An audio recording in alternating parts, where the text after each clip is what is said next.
I feel so obviously the same. I want to talk to you about the darkness. So I've often said, all of my life really, that we have a wrong metaphor in calling evil dark because it's actually so bright that people can't stare it in the face. The number of Canadian or American students at the most prestigious universities who could identify Pol Pot or even the Gulag Archipelago, let alone the Great Leap Forward in China, is so small. The knowledge of evil, it is now up to over a quarter of kids never heard of Auschwitz. It'll be a half very soon. It will be 3/4 in a generation. They don't know evil.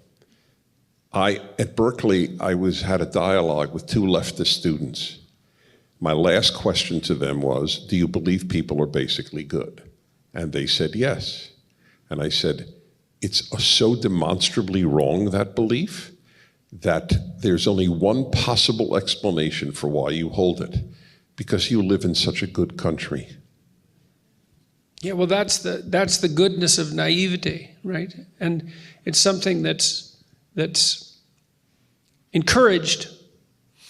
You know, you encourage that by producing safe spaces around people. You produce that by sheltering them. You want to preserve that childlike innocence, but once you're no longer a child, it's not childlike, it's just childish. And that's not good, to be a 40-year-old child and to think that people are fundamentally good. It's not that good is very difficult. It's by no means the default position. What's the default position? Entropy, catastrophe, tragedy, malevolence, and death. That's the default position. The good struggles up against that. That's no easy thing to manage. To think of that as intrinsic, it's an intrinsic possibility, but it's not something that you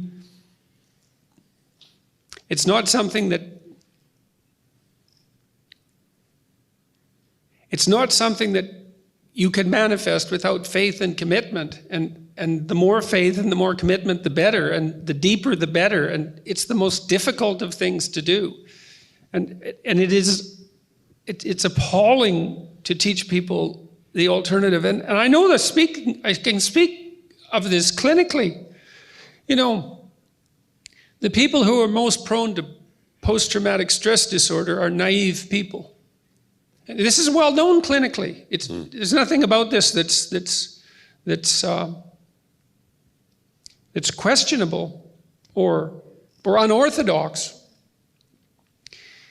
If you believe that people are basically good and that the world rewards goodness with good in return, if that's your fundamental belief, that there's not really any such thing as evil, and you encounter someone malevolent, which could be yourself, well, that's often what happens to people who develop post-traumatic stress disorder. You know, it's very common that people develop PTSD because they've done something so incomprehensibly morally repugnant that it's damaged them psychophysiologically and they cannot recover.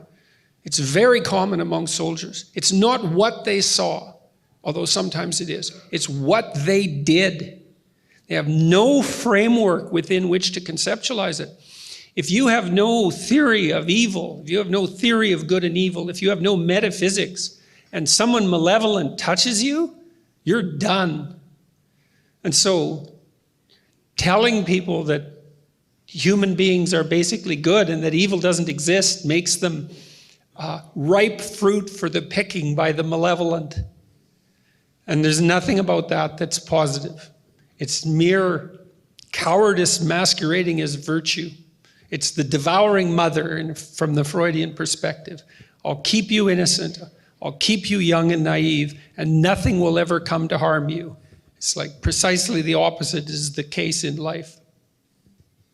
That is why, by the way, I truly, yep.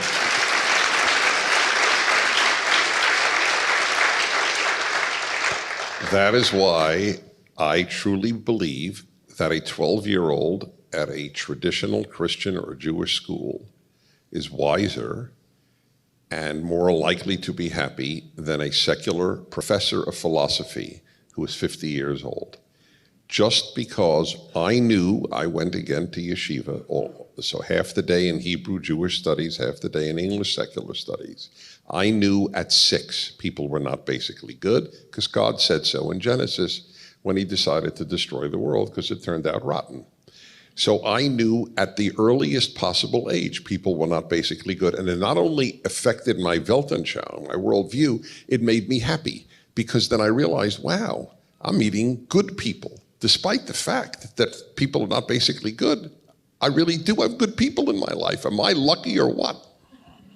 Yeah. Well, that's a really good point, because you see, when I said that it was a miracle that we can all sit here peacefully, right, like that is how I look at it. Right. I think every day when I walk out into the world and it's not rack and ruins and flames and floods, that it's a bloody miracle. Right, I mean it, that we hold this together. Yes. It's not an easy thing to do. Right, and right. Peace, to think of peace as the default position is a form of deep insanity. Like it requires work to maintain peace. And you can't be properly grateful unless you understand how unlikely it is that, well, we're not in the throes of World War III. We're not still in the depths of World War II. That the Cold War is mostly over. That the economic conditions of people everywhere on the planet are improving at a rate that's could only be described as miraculous, and that most things are going in a positive direction. If you assume that that's normative, then you think, well, that's life, and you have no reason to be wide-eyed, to have your eyes wide open in admiration and gratitude at the fact that the worst, which has frequently manifested itself, is not knocking at your door at this moment. Because that's the story of humanity, and not peace and prosperity. So here we have it, and here we should preserve it, and here we should spread it. We should do everything we can to live in a manner that makes that most likely, and we should do that because, well, you said, what did you say? Fear of God. It's like, throughout the Old Testament, it's one story after another, is that people develop societies and they become arrogant and they wander off the path, and as soon as they wander off the path, all hell breaks loose. And if you're fortunate enough to be where all hell isn't breaking loose, you should do everything you can to help ensure that we stay the course and walk the straight and narrow path. So I have a